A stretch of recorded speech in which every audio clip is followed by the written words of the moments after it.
नमस्कार दोस्तों, मैं अंकुर उपाध्याय स्वागत करता हूं आप सभी का एक बार फिर से अपनी नई वीडियो में।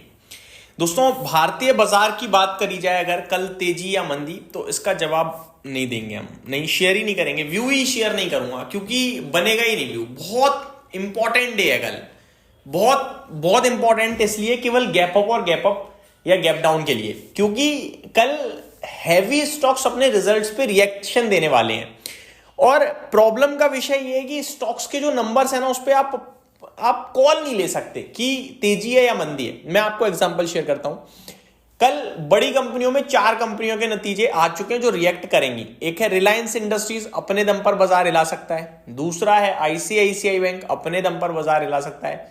तीसरा है एचडीएफसी बैंक, अपने दम पर बाजार हिला सकता है। और विप्रो पूरे आईटी सेक्टर को हिला सकता है और आईटी सेक्टर बाजार हिला सकता है, राइट। तो इन पे मैं आगे वीडियो में आऊंगा, लेकिन निफ्टी के बारे में डिस्कस ना करने के पीछे रीजन है रिजल्ट्स और हैवी स्टॉक्स के रिजल्ट्स। अभी मैं लेवल्स जरूर कुछ डिस्कस करना चाहूंगा इंपॉर्टेंट। 25,600 मेरे लिए नीचे में सपोर्ट का काम करना चाहिए, फॉलोड बाय 25,500 और 25,800 से लेकर 25,900 मेरे लिए रेजिस्टेंस का काम करेगा। तो मैं नीचे बीच में बंद हो रखा हूं और मैं बीच में ही अभी अपने आप को देख पा रहा हूं। गैप अप या गैप डाउन हो सकता है बाजार, और उसके बाद पहली वीडियो में ही हमें व्यू मिल जाएगा कि किधर जाना है, क्योंकि फिर स्टॉक्स का रिएक्शन समझ में आ रहा होगा। अब बढ़ते हैं आगे दूसरी चीज पे। एफआईडीआई का डेटा क्या कह रहा है? डेटा नेगेटिव नहीं है, लेकिन डेटा नेगेटिव नहीं है उसके बावजूद आपने भारतीय बाजार में ऊपर से नीचे की तरफ बाजार आता हुआ देखा। ये मेरे लिए शॉकिंग था। देखो, कैश मार्केट में एफआईआईज ने 4346 करोड़ की सेलिंग करी, चलता है, लेकिन डीआईज ने 3935 करोड़ की बाइंग करी। एफआईज ने स्टॉक फ्यूचर्स में 285 करोड़ की बाइंग करी। साथ ही साथ एफआईज ने इंडेक्स फ्यूचर्स की भी 1525 करोड़ की बाइंग करी। बट हम लोग नीचे क्यों चले गए? फिर जब सब कुछ बाइंग हो रहा था फ्राइडे, तो फिर नीचे क्यों गए? ये चिंता का विषय है, इसलिए इस डेटा पे भी मैं भरोसा नहीं कर सकता। ग्लोबल मार्केट्स की बात करें तो कल अमेरिका का बाजार बंद रहने वाला है, लेकिन अमेरिका के जो प्रेसिडेंट हैं वो एक्शन में बंद रहते हुए बाजार में भी एक्शन में रहते हैं। वीकेंड पे भी उन्होंने बहुत कुछ कर दिया है, तो एक एक करके पहले वो शेयर करता हूं क्या क्या हुआ है। सबसे पहले तो उन्होंने धमकी दी कि जो भी मेरे ग्रीनलैंड के एक्विजिशन के बीच में आएगा मैं उस पर टैरिफ लगाऊंगा।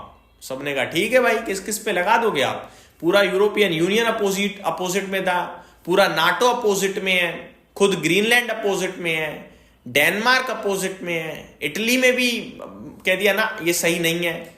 अगले दिन प्रेसिडेंट ने अपनी धमकी को साबित करने के लिए कहा टैरिफ लगेगा, और 8 कंट्रियों का नाम भी सामने रख दिया। एक पहला रखा है, टोटल 8 कंट्रियां, अभी मैं एक एक करके आपके साथ नाम तो डिस्कस नहीं कर रहा, बट हाँ 8 कंट्रियां हैं यूरोपियन यूनियन साइड से, जिसमें ये फ्रांस जैसी कंट्रीज हैं, ठीक है। तो इनके ऊपर लगा दिया है 10% का टैरिफ, जो कि 1 फेब से लागू हो जाएगा, ठीक। दूसरी बात, ये 1 फेब से जो 10% का टैरिफ है, ये 1 जून से 25% का हो जाएगा अगर ये इस डील के विरोध में ही रहते हैं तो कहने वाली बात ये है कि ये बड़ी दिक्कत का विषय बनता हुआ दिख रहा है।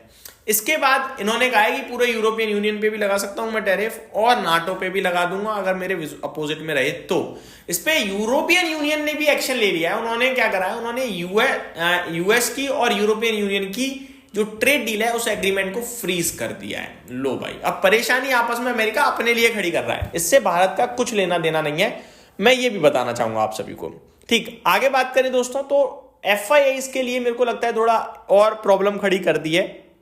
कैसे, वो मैं आपके साथ शेयर करता हूं दोस्तों। टाइगर ग्लोबल, जो कि एक एफआईआई फंड था, उन्होंने फ्लिपकार्ट में निवेश किया हुआ था, और फ्लिपकार्ट में उनका जो निवेश था उस पर उनको जो प्रॉफिट हुआ है, सुप्रीम कोर्ट कह रहा है कि आपको टैक्स भरना पड़ेगा उस प्रॉफिट पे, long term capital gain tax.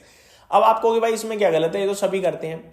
Actually में टाइगर ग्लोबल फंड जो है वो मॉरिशियस से फंड इन्वेस्ट करता था, और उन्होंने 2017 के पहले निवेश किया था। और अकॉर्डिंग टू इंडिया मॉरिशियस जो एग्रीमेंट है टैक्स का, उसमें यह कहा जाता है कि आपको टैक्स पे करने की जरूरत नहीं है भारत में, specially long term capital gain tax जैसे टैक्सेस, अगर आपने 2017 अप्रैल 1 से पहले कोई भी चीज खरीदी है तो। अब मॉरिशियस टाइगर ग्लोबल ने इसके ऊपर जब बात करी तो सुप्रीम कोर्ट ने उनके फेवर में डिसीजन नहीं दिया है, जिसके बाद अब पूरे एफआईआईज को भी ये लगेगा कि मॉरिशियस से भी निवेश करके कोई फायदा नहीं है। तो ये थोड़ा सा एक गलत चीज दिखी है टैक्स से रिलेटेड। अब आता हूं रिजल्ट्स पे। दोस्तों विप्रो के क्लियर कट खराब नतीजे हैं, 7.5% एडीआर भी क्रैश हुआ है।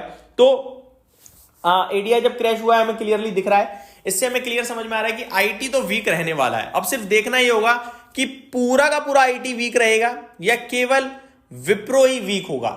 ये दो चीजें हमें देखना बड़ा जरूरी होगा। अगर पूरा आईटी वीक हो गया तो भारतीय बाजार पे प्रेशर बन ही जाएगा, और केवल विप्रो वीक रहा तो कोई बात नहीं है। दूसरी तरफ आईसीआईसीआई बैंक के नंबर्स वीक हैं, लेकिन संदीप बख्शी जी का अगले 2 साल के लिए अपॉइंटमेंट ये अच्छा है। अब कैसा रिएक्ट करेगा पता नहीं। एचडीएफसी बैंक के नंबर्स मुझे ठीक लग रहे हैं और मुझे लगता है ये ऊपर जा सकता है, बट यहां पे इनके जो एग्जीक्यूटिव डायरेक्टर हैं वो चले गए हैं छोड़ के कंपनी को, तो अब फिर से दिक्कत का विषय बन गया। इसलिए कह पाना बड़ा मुश्किल हो रहा है कि किधर जाएगा बाजार। रिलायंस इंडस्ट्रीज की बात करें तो वो इतना बड़ा समूह है कि उसके नंबर्स को तो समझ पाना ही अपने आप में बड़ी कला है। तो मेरे को लगता है वो नंबर्स में कुछ खराबी तो नहीं थी, स्टॉक ऑलरेडी टूटा हुआ है, तो शायद ऊपर की तरफ चला जाए। तो यही कुछ बड़ी बात है। अब मैं आप सभी के साथ कल के लिए रिजल्ट कैलेंडर भी डिस्कस करना चाहूंगा, और एक खबर जो बाजार में और चल रही है कि भारत ने भी अमेरिका को दालों के और लेंटिल्स के इंपोर्ट पे 30% का टैरिफ लगा दिया है। वो मेरे हिसाब से आप अवॉइड करें, मैंने डिटेल में भी डिस्कस किया था, क्योंकि वो अभी नहीं लगाया, पहले से लगाया हुआ है, बस आज पब्लिकली अनाउंसमेंट आई है। और अमेरिका कोई भारत में बड़े लेवल पे इंपोर्ट करता भी नहीं है, एक्सपोर्ट करता भी नहीं है, सॉरी। अब रिजल्ट कैलेंडर की बात करूं कल की, तो Hindustan zinc, LTI Mindtree, IRFC, Tata capital, Punjab national bank, भेल, हेवल्स, ओबरॉय रियलिटी, हेडसन एग्रो, सीएट जैसी बड़ी कंपनियों के कल नतीजे आपको आते हुए दिखेंगे। तो ये सारी चीजें थी जो आपको रडार पे रखनी है। उम्मीद करता हूं डिटेल्स पसंद आई होंगी। Thank you so much for watching this video. Good night guys.